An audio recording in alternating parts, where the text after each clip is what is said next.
Welcome back to the second day on Revit. Today we are going to learn about ribbons and panel. So the first thing we do is click new. So we are going to create a new model. So we have different types. We can create a construction template, architectural template, structural template. Well, in this case I'm going to be using the structural template, and I click OK. So you can create a new project or a new project template, but for now I want to create a project, so I click OK. So it takes a little while for it to open. So I'm going to explain what the ribbons are and the panels are for. Okay, so it's taking a little while to respond. Okay, so once you open your Revit, it brings you this user interface. Now from there, the next thing we do is we have our ribbons, and these are the panel.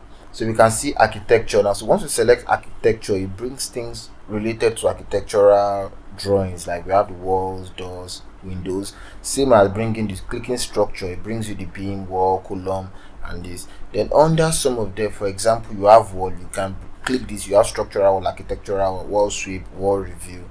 Then we also have trusses, bracing, beam system. We have the connection, isolated footing for wall foundation. You can draw slab, then rebar. So under slab, once you click it, we have structural foundation slab and slab edge. We have enough. So you also have fabric sheets, cover. When you want to put your rebar, you can put your cover, then rebar coupler. You can put text and every other. Then once you go to steel, you can also do this. In steel, you have your connection. It's also for precast. Then system.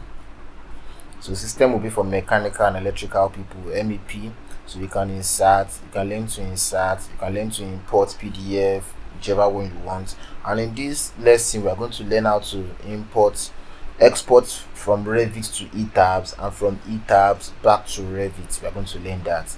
So the next thing we do is you can check the annotate, you can check others, you can check analyze, you can check all these, you can collaborate, you can manage, you can modify, whichever you want. Now one thing about Revit is if you want to arrange it in a particular way, just hold Control key and let's click and drag it. So if structure is paramount to me, I can leave it there, and if architectural is least important, I can bring it to the end, whichever I want, and I'm okay with this.